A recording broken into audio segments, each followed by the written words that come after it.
In the wild highlands and war-torn plains of Central Asia lie tantalizing traces of the ancient world. Here 2,300 years ago, Alexander the Great became the first European to rule the East. In an epic campaign, the ancient Greeks crushed the Persian Empire. It was a turning point in human history. Along the banks of the mighty Oxus River, Alexander discovered a highly developed Eastern civilization. My name is David Adams. I'm a photojournalist, and I want to explore the footprints of this ancient world, today almost entirely erased. This is my quest for Alexander's lost world.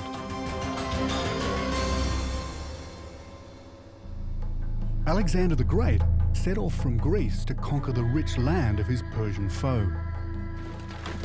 His campaign would take him thousands of kilometers from his homeland across Afghanistan in Central Asia.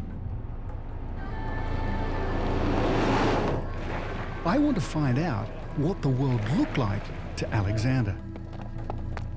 But this landscape today is radically different to the way it appeared in the time of the ancient Greeks. And I believe the reason is extreme climate change. So this place was an inland waterway, and the Greeks, according to this theory, could have sailed right past here. Today, remnants of the age when water connected these lands still survive. There's a glimmer of the extraordinary Oxus civilization that once thrived in these arid and barren lands. Great cities and trade routes first recorded by explorers that sailed on ancient seas. I'm starting my journey as Alexander the Great did, in Greece. This is Volos Harbour, around 4 hours' drive from the modern capital today, Athens. Now, as the crow flies, it's about 4,000 kilometres to Afghanistan. Now, in the time of Alexander the Great, that was the end of the world. But what's amazing about Alexander is that he wasn't the first to travel to the east. The Greeks have been drawn to the east since the earliest of times. I want to see what connections there are to Alexander and who may have inspired him. So the ancient Greeks were a pretty intrepid bunch. The trouble is, all those legends that surround their great voyages means that it's really hard to work out what actually happened. But behind some of them, there's an element of truth. And the most famous of them was Jason and the Argonauts. Thanks to the government of Volos, we've been given use of their replica of Jason's celebrated boat, the Argo, to explore what truth lies behind Jason's fabled voyage.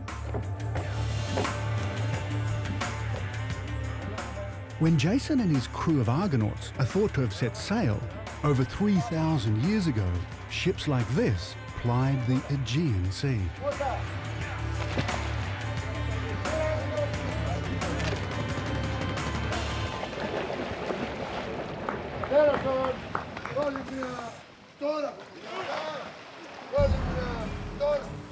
Jason and the Argonauts is an ancient Greek myth, a tale passed down for millennia. The hero, Prince Jason, and his crew of Argonauts sailed across distant seas in search of the magical Golden Fleece. The fleece was a symbol of prosperity for his family and his kingdom. Well, I guess by now you're wondering what Jason and the Argonauts has to do with Alexander the Great in Afghanistan. And if you accept the popularized version of the story, well, nothing at all. But there are far more ancient fragments that tell a very different journey for Jason. Now, if I'm right, this will shed some amazing light on where the legend came from and, perhaps more importantly, where they went. And that's got everything to do with my quest for Alexander's lost world. I think the origins of the Jason myth are based on real facts. I want to find out how the story of Jason and his Argonauts began. Our modern-day Jason, and captain of this Argo, is Babylos Stavros. Over the years, he and the Argonauts Rowing Club have sailed from one side of the Aegean Sea to the other. If you're going to explore the legend of Jason and the Argonauts, this is the crew to do it with. This Argo is a 50-oared war galley, what's known as a pentaconta. Crafted by hand using Bronze Age tools and techniques, there's not a nail to be found anywhere along its 28-metre-long hull. In ancient times, versatile craft like this were used for long-range sea trade. The popular version of the Jason myth says that in 1263 BC, they set sail from Mycenae in Bronze Age Greece into the Aegean Sea. They crossed the Sea of Marmara and passed through the Bosphorus into the Black Sea, where they turned eastwards onto the land of the Golden Fleece, thought today to be in the Republic of Georgia. But this can't be right. There's no evidence that the Mycenaean Greeks ever sailed to Georgia. What's more, Georgia wasn't a major centre of gold production. That makes the idea of Georgia as the land of the Golden Fleece hard for me to believe. Hey up! Hey up! Hey up! The oldest Greek versions of the story tell of a different route. And they hold a clue. The legendary Argonauts were heading far further than Georgia, to the remote east. What they say is that they sailed out of the Black Sea into the ocean and then came around Africa back into the Mediterranean. What these guys are talking about is a journey out of the Black Sea, not to the Black Sea. Now, if you look at a map of the Black Sea today, there's only two ways out of it. One is the Danube, the other is the River Don. Now, both of those don't lead to any sea. So, was it back then somehow different? Was there a way that you could sail out of the Black Sea? Well, that's what we're going to find out. One of the oldest versions of the story comes from the ancient Greek writer Homer. His epic poems suggest that thousands of years ago, the world looked very different to the way it looks today.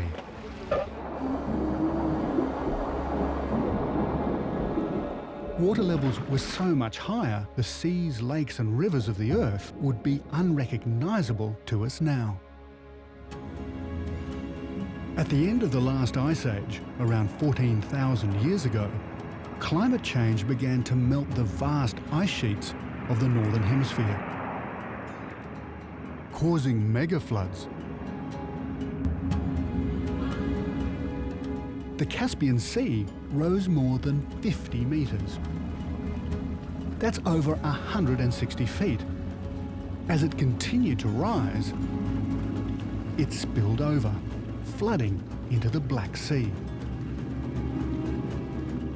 These two seas were once connected by a massive waterway, and I believe it's the trading link described in legends as the River Phasis. So from around 12,000 BC, it was possible to sail from Greece across the Black Sea and on to the east, just as Homer described. Now, the timing of these mega floods is still hotly debated. But what's important for us is the connection between the seas likely remained open till around 6000 BC. And that is a game changer.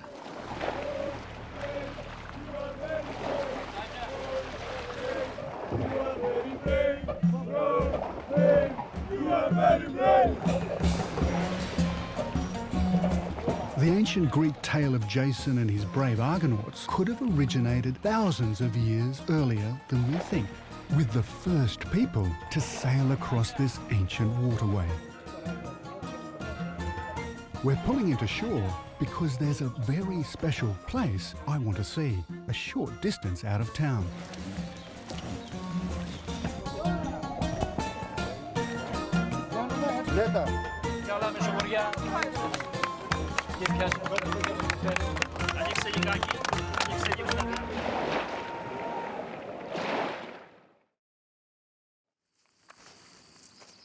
This is a site that's so ancient, it's older than the Jason myth. It dates back to the very first seafarers to ever set foot here. This is Sesklo. I'm just a couple of kilometres away from where the Argos anchored. But 9,000 years ago, this was a Neolithic settlement. And why it's so special is because this is where Eastern seafarers first landed in Greece. And from here, the Neolithic revolution spread all over Europe.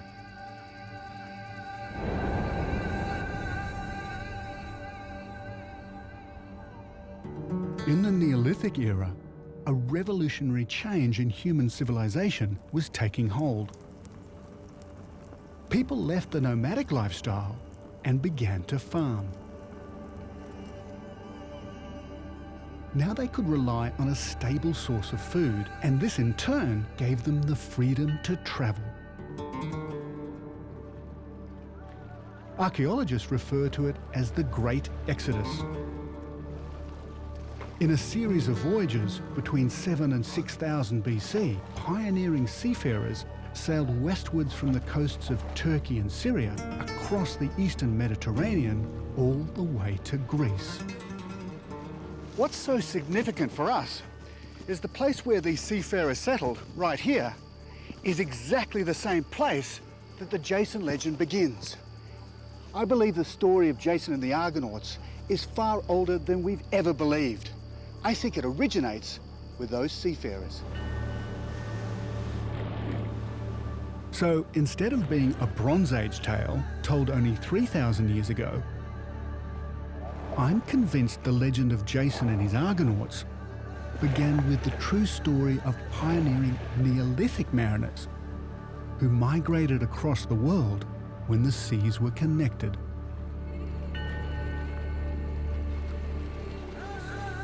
And there's a remarkable record of Neolithic seafarers that survives today. This is a pictograph of a Neolithic sea vessel scored into the rocks of Gobustan, over 2,000 kilometres to the east in Azerbaijan. These are boats with keels.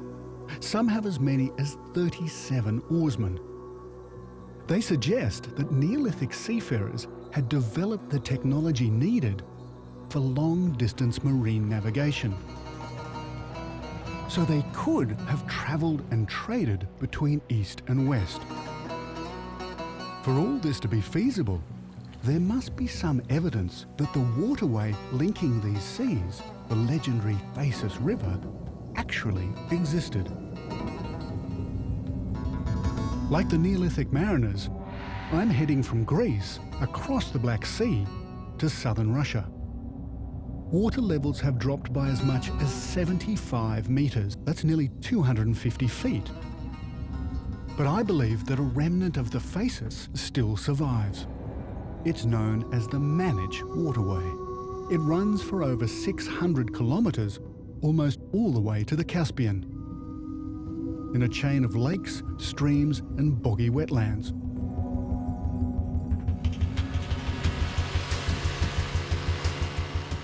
This is a conservation area, and I've jumped on board a Parks and Wildlife boat to explore. When water levels here were higher, these rivers and marshes were part of the immense Phasis waterway.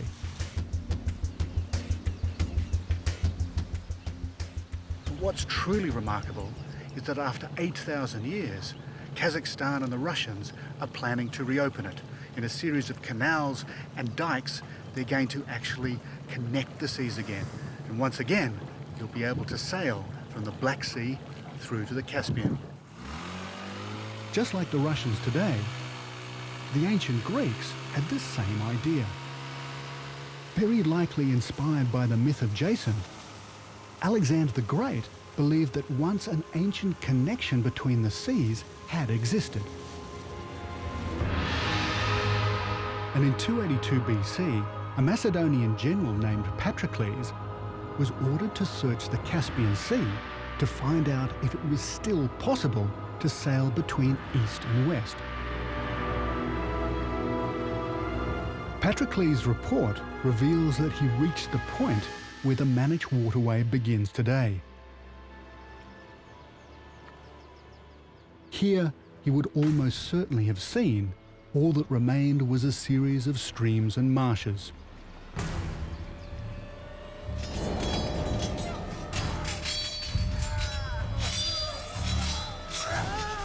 In an astonishing series of conquests, Alexander expanded the Greek Empire all the way to the borders of India. Like his mythic hero Jason, Alexander found immense riches in eastern lands. He realized to make his new empire work, he had to transport these lucrative goods back to Greece. The answer was to create a shipping route. Even though the river Phasis no longer flowed, Patroclus still had to find a connection between the Caspian Sea and the trade routes of India. Greek records tell us that Patroclus found a way to sail from the Caspian to Central Asia's mightiest river, the Oxus, a waterway that flowed thousands of kilometers to the east. Like Patroclus, I'm now heading to the southeastern shore of the Caspian in modern Turkmenistan to find the ancient connection to the river Oxus. The problem is, today, the Caspian and the Oxus are far from connected. They're separated by almost 700 kilometers of desert.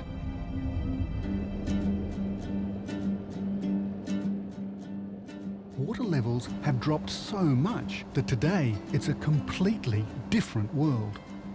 So is this all sand dunes out here? Yeah. And how far does that go? Around 180 kilometers. I want to reach the point where the Caspian ends today. For the next month, Bava will be my guide and interpreter of all things Turkmen. He said that just take this road. And so that's where he says There- the water finishes Yes. there.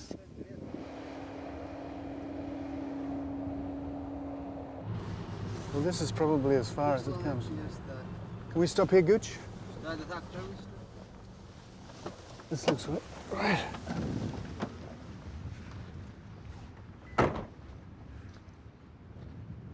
Well, this whole place is all salt. It's what's left of the ancient sea. But over here is where the Caspian comes to an end, or at least it's how far east it travels today. So that poses an incredible riddle, because according to the ancient Greeks, they were able to sail right across here and up to the Oxus. So the riddle is, what happened to the river? The Greeks describe a vast waterway where trade from the Oxus could be transported to the west. It's hard to imagine that this barren, salty landscape was once a busy and fertile shipping route.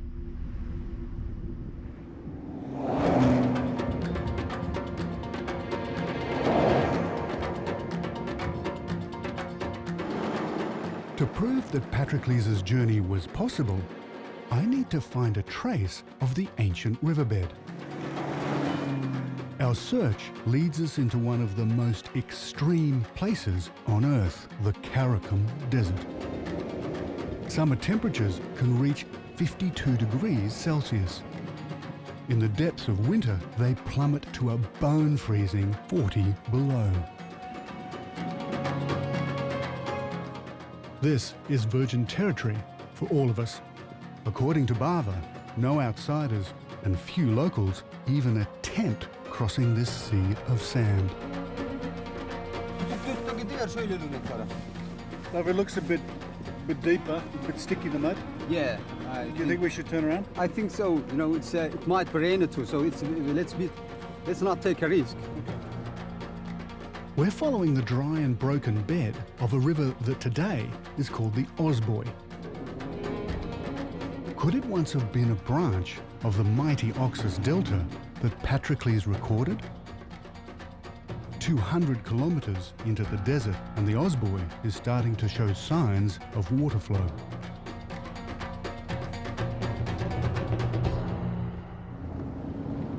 Looks like a moonscape, doesn't it? Yeah. Incredibly barren and very, very lonely. Tracking the river's course from higher ground is too difficult, so Bava's arranged a more traditional mode of transport. Friend Toli has agreed to take us out on horseback, so we can get down to the Osboy bed and explore. That's interesting.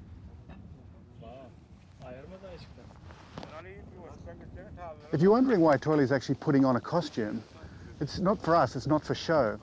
It's so traditional here that they couldn't bear the thought of actually getting on a horse without looking like a Turkoman warrior. There's a saying right here all throughout this country that paradise is on the back of a horse.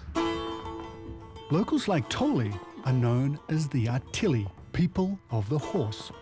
They're quite possibly descendants of the ancient settlers that came here when this was a verdant water world.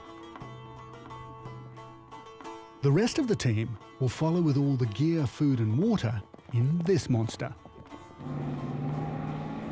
A Russian Kamaz, without a doubt, one of the toughest vehicles ever made.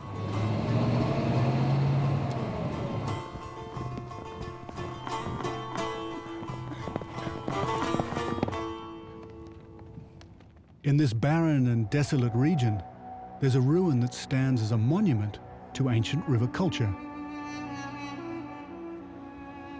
This is the only substantial fortress to be unearthed on the broken watercourse of the Osboy.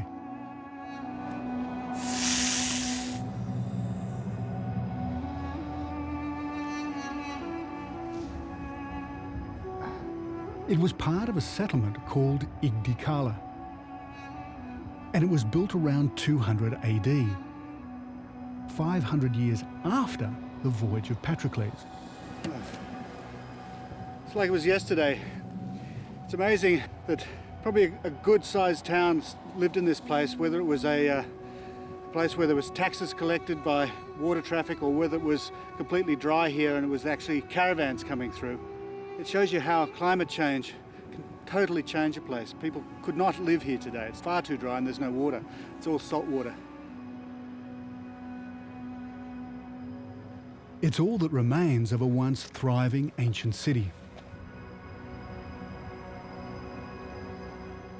Perched on high ground, Igdi would have been perfectly placed to guard the flow of people and trade.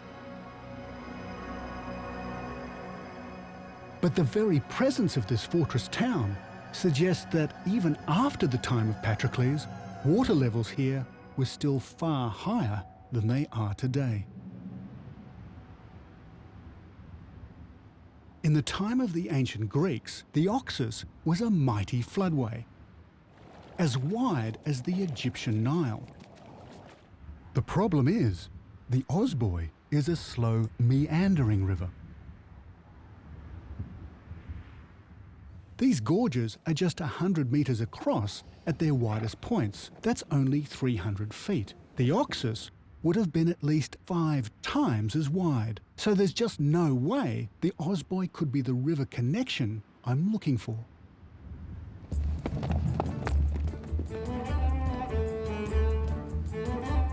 We've travelled over 350 kilometres across the Karakum Sands. And we're going to spend another freezing night in the desert. Hey,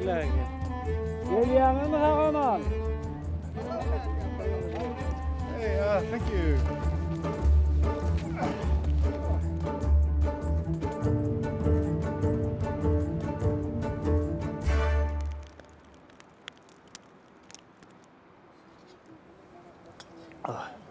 fantastic.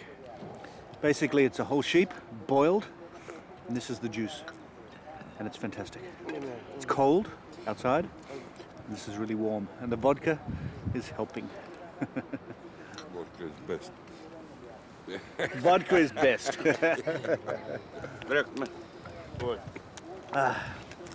And давай, чин-чин. Chin-chin. Okay, come back.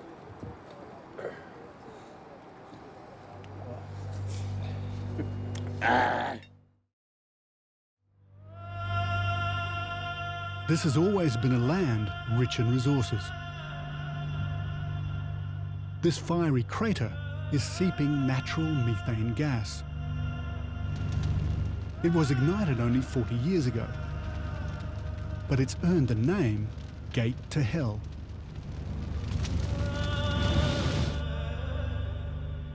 In ancient times, sailors like Patroclus could use this kind of geographical landmark to navigate. And these extraordinary natural phenomena inspired Greek legends. Aristotle would have told Alexander of the gods and monsters believed to have roamed the lands of the East. I believe somewhere in this mysterious, deserted terrain are signs of the ancient Oxus river delta that Patroclus described. The vital link in Alexander the Great's vision of a shipping route between East and West.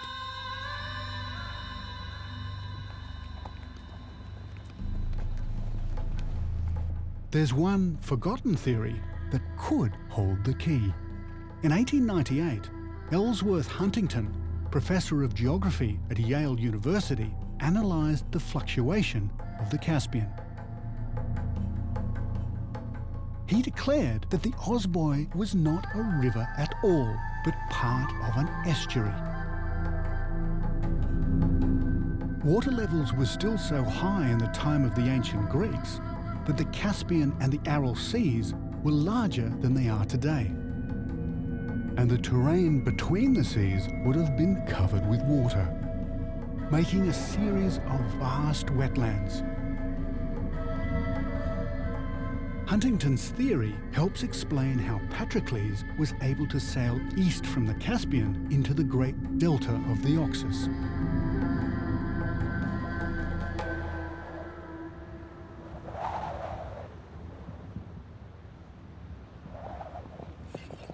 After 10 days of trekking through some of the most inhospitable terrain on Earth, we find what we've been looking for. But I was completely unprepared for the grandeur of the ancient shore.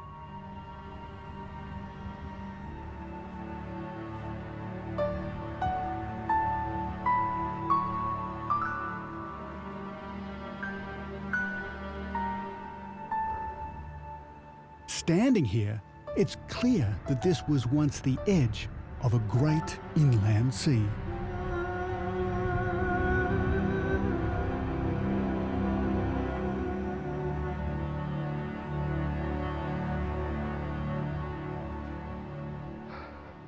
So, if this theory is correct, what it means is that the sea level, all the way from the Caspian right through to here and to the Aral, was much higher. Now, where I stopped up there is 250 feet, and that's where they reckon that the sea level got to. So this place was an inland waterway, and the Greeks, according to this theory, could have sailed right past here.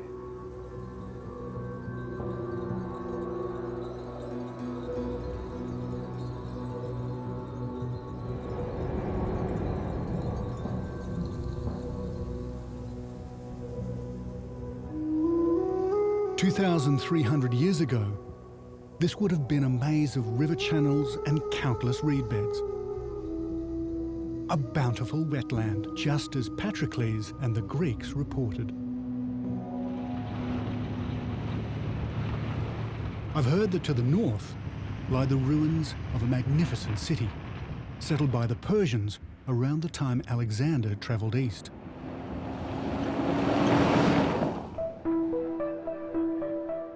It's clear to see that the city was built on the edge of a headland and would have dominated the waterfront. This is the great fortress of Dev Kessen.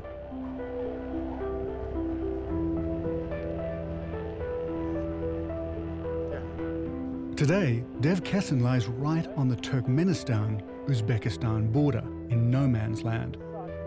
The trenches for the border, is it? It's off limits, but amazingly, Bava gets us through. Being able to enter this fortress is a first, even for him. That's an old defensive wall out there. This is a city in here.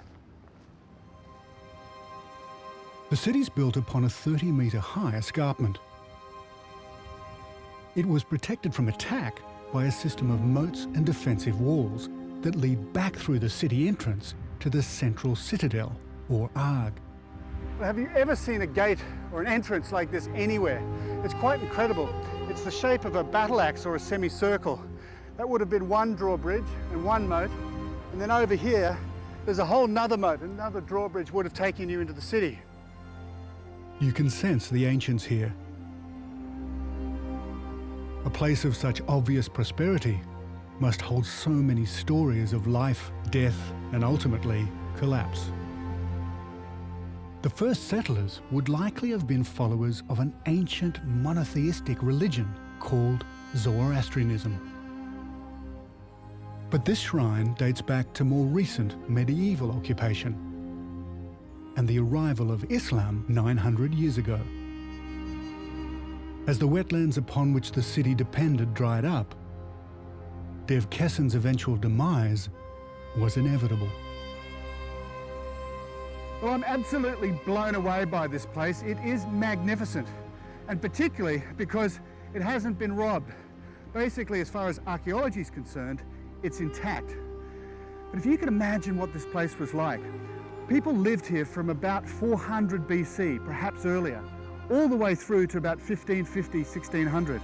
Now this would have been an enormous gate into the central Arg where the Khan would have lived. And behind me, on the top there, would have probably been originally a Zoroastrian burial site. But really, this is an amazing fortress.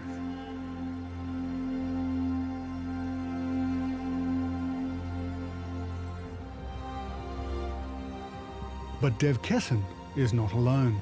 Along this ancient sea coast are more than half a dozen ruined cities and citadels. And like Dev Kessen, all of them are built on high ground. The signs are everywhere of a massive drop in water levels.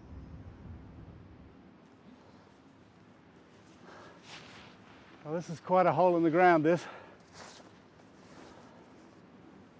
Wow. And I think, quite obviously, at the well, and I don't really want to actually topple into it because if I have a look down, well, it's a good 30 metres.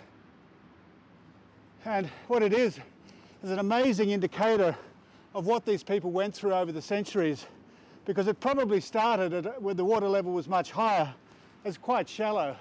And then as the water has shifted away and drained away, they've had to tunnel and tunnel. And it's a hell of a long way. This would have had a huge contraption above it with donkeys pulling up big buckets of water, which would have been the water for the whole city. It's an incredible thing to have remaining. Usually these get filled in quite quickly. This one's completely intact, and it's quite marvellous. And there's something down there. Woo, here he comes. Hey. The story of the lost city of Dev Kessen is a century by century gauge of the radical climate change that happened here.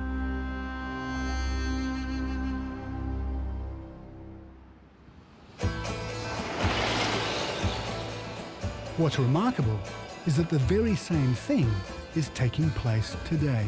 We're heading even further north in the wake of the ancient Greeks into the former Soviet Union, modern-day Uzbekistan. I'm looking for the coast of the Aral Sea, and 60 years ago, this wasn't desert, but seabed. Just 2 generations ago, fishing fleets harvested great shoals of fish here.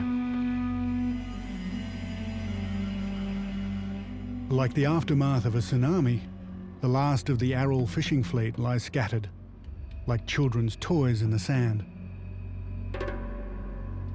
But here the end was not caused by the sudden impact of an enormous wave. The people of the Aral literally watched their livelihoods slowly ebb away. We finally make out the grey blue of the seashore. This coastline has retreated by almost 100 kilometres.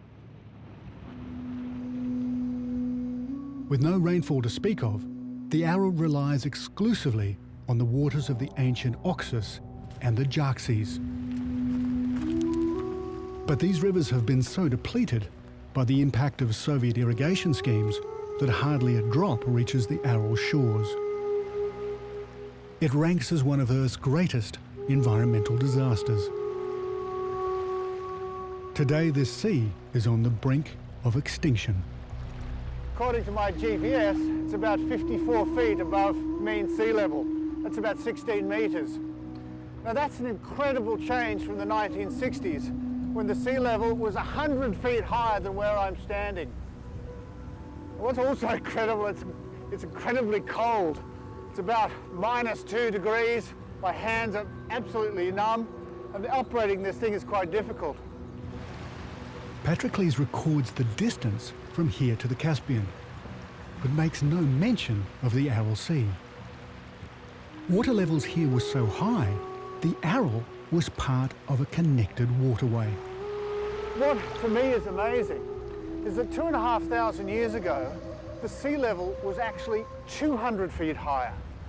At the time of Alexander, this whole area was inundated.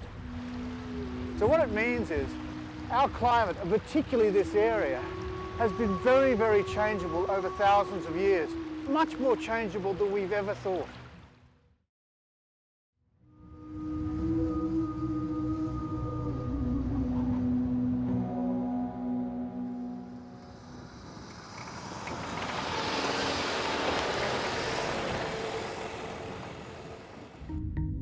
Like Patrocles, we've travelled across the Caspian all the way to the Aral Sea.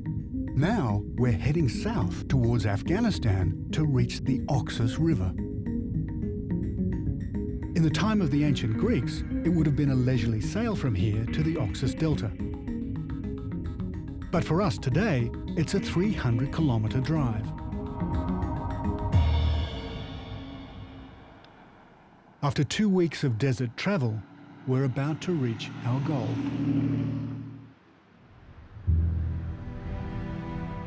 When the Greeks arrived, they found the heart of a civilization that was already more than 2,000 years old.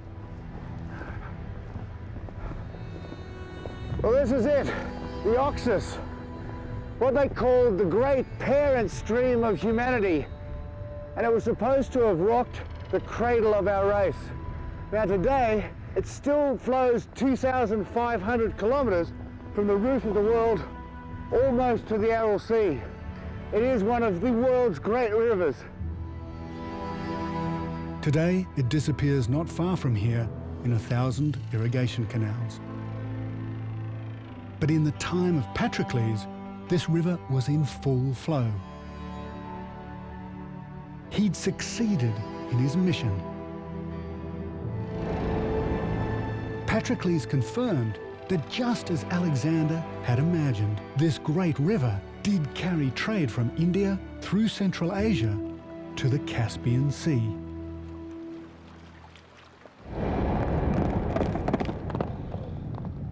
Now I want to cross the river to find out more about the Oxus civilization the Greeks discovered here.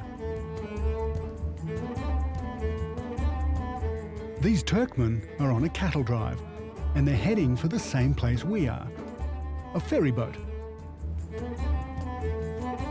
Today, only half a dozen of these old Soviet-era ferries operate along the river.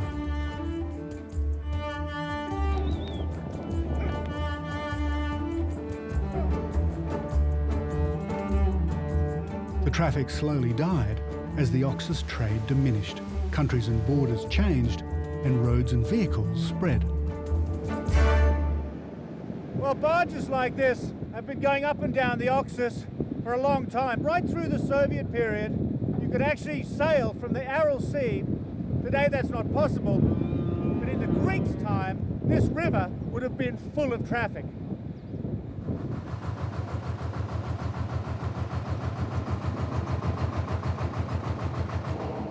Nowadays, these ferry crews are among the last of the Oxus rivermen, a tradition that stretches back to the Greeks and beyond.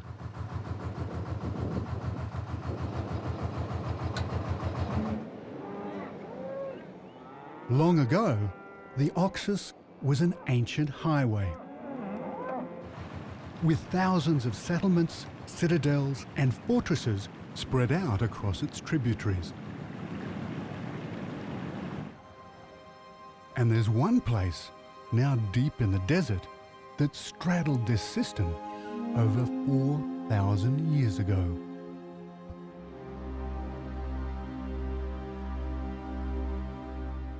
These are the ruins of the city of Gonur. In its heyday, it was a huge trading centre in a series of Bronze Age states that stretch for over 100 kilometres along the Oxus Valley. Discovered in 1972 by Soviet archaeologist Viktor Sarianidi, this city footprint has changed the way we think about the ancient world. Even today, it's clear to see Gonur's maze of streets.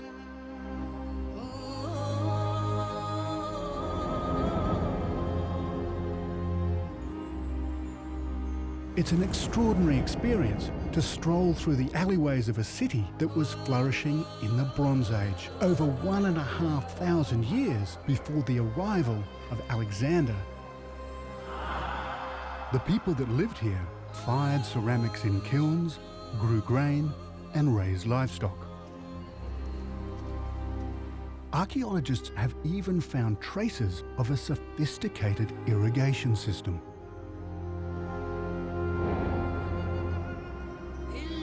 And what's really amazing is the city's layout. A rectangular settlement enclosed by powerful defensive walls and semicircular bastions. Gonur was an imperial city. Inside its fortified palace complex were royal living quarters and funeral chambers. These excavations reveal that, like ancient Egypt, royal tombs were filled with golden treasures and animals to sustain them in the afterlife. Well, Baba tells me that this is most likely the king's horse because it's buried just next to his burial chamber. And it just shows you for how long the horse has been revered in this land. Almost 5,500 years. I guess nothing's really changed here.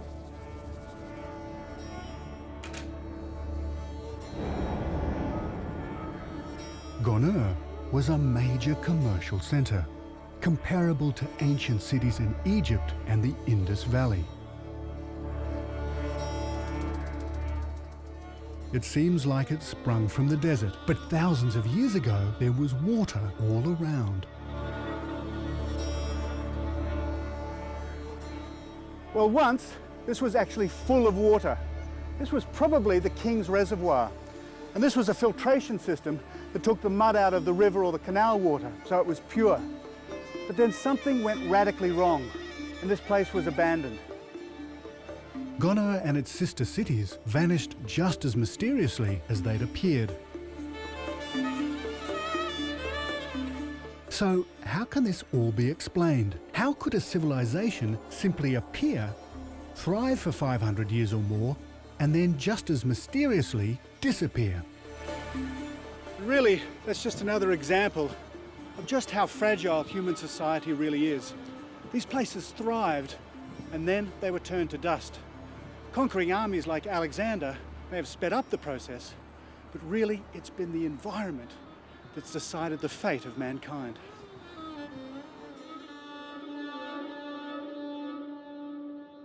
Behind the demise of Gonur lies the extreme climate change that altered the course of the Oxus. The whole place is covered in salt.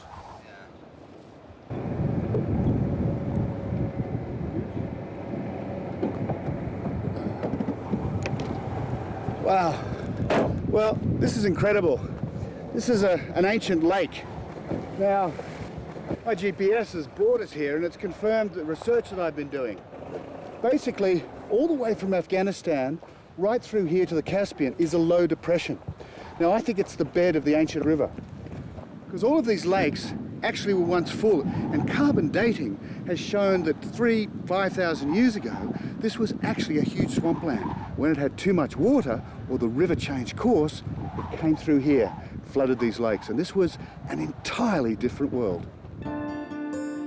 Through the ages, the changes in the course of the Oxus have been so volatile, locals named it Ceyhun, the crazy river. This is my last night with Bava and the guys. Without them, I wouldn't have been able to even attempt this journey, following the trail of ancient pioneers who crossed the globe when this was a water world. So it was the Oxus, the Ceyhun, the crazy river, that determined how civilizations developed here. The river changed its course, destroying one civilization and giving birth to another. An incredible river in this amazing land. In the time of Alexander, the Greeks ventured into a lost world. Along the Oxus, they discovered a forgotten Bronze Age culture so magnificent it rivaled any on Earth. The Greeks were inspired by the legend of Jason and the Argonauts to search for a shipping route between the East and the West. And Patroclus' extraordinary mission proved that once the Oxus did indeed flow through to the Caspian. Today, all that's missing is the water.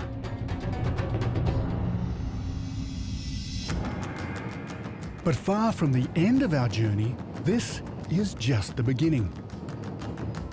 Changing sea levels and disappearing rivers are not all the Greeks tell us. Intriguing accounts of Alexander's conquests in Persian territory lead us to the fabled city of Bactra, that today lies across the border in Afghanistan. One of the problems about exploring places like this is these areas are full of landmines. A place where ruined fortresses, settlements and age-old infrastructure still survive. Echoes of a lost culture that thrived here long before the rise of ancient Greece. This would be one of the rarest things you could find here. It's probably something like 3,500 BC.